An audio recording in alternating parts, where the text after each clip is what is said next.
Youth అంట ఒక అతను, ఇంకొక అతను అనిల్ అనిల్ పేరు.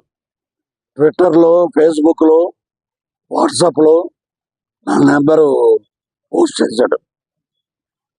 అది చాలా క్రైమ్ అండి. అది దాని మీద సైబరాబాద్ నేను కంప్లైంట్ చేశాను. పరువు పరువు నష్టం పరువు నష్టం దావా కూడా ఎత్తున్నాను. ఇక్కడ ఇచ్చాను.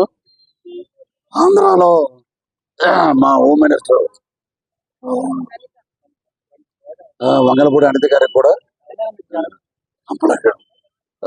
కంప్లైంట్ ఇస్తున్నానండి. అక్కడ కూడా సినిమాలో కంటెంట్ బాగుందనుకోండి, సూపర్ హిట్.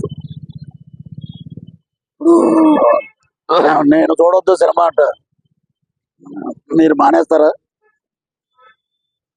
ఎవరికి ఇప్పుడు నా ప్రొఫెసర్ నాగేశ్వరరావు గారు మాట్లాడారు, పృథ్వీరాజ్ మాట్లాడకుండా ఉంటే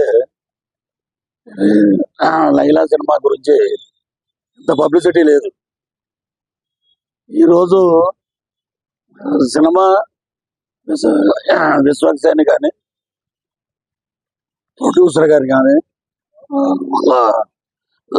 నాన్నగారు కరాటే రాజు గారు కానీ నేను మాట్లాడాను.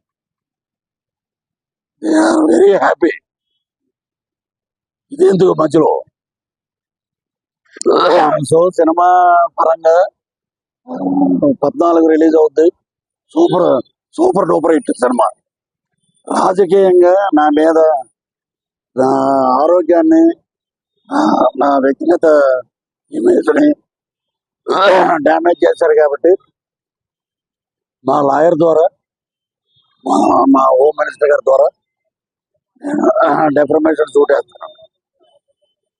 ఇక మీదట ఎవరి జోలికి పోవద్దు, నా జోలికి అని కాదు. ఇలాగ ఇంట్లో ఉంటే అమ్మాయి మీద ఒకప్పుడు మా జీవితాలతో ఆడుకున్నారు. వాళ్ళకి ఎంత జరిగినా కూడా ఇంకా బుద్ధి రాల. అప్పుడు మీ బర్త్డే 11వ తారీఖు అన్నాం అనుకో, పృథ్వీరాజు 11 అన్నాడు, మమ్మల్ని ఇలా అన్నాడు అలా అని అంటారు. 11 అంటే మీకు ఎందుకు అంత వణుకు?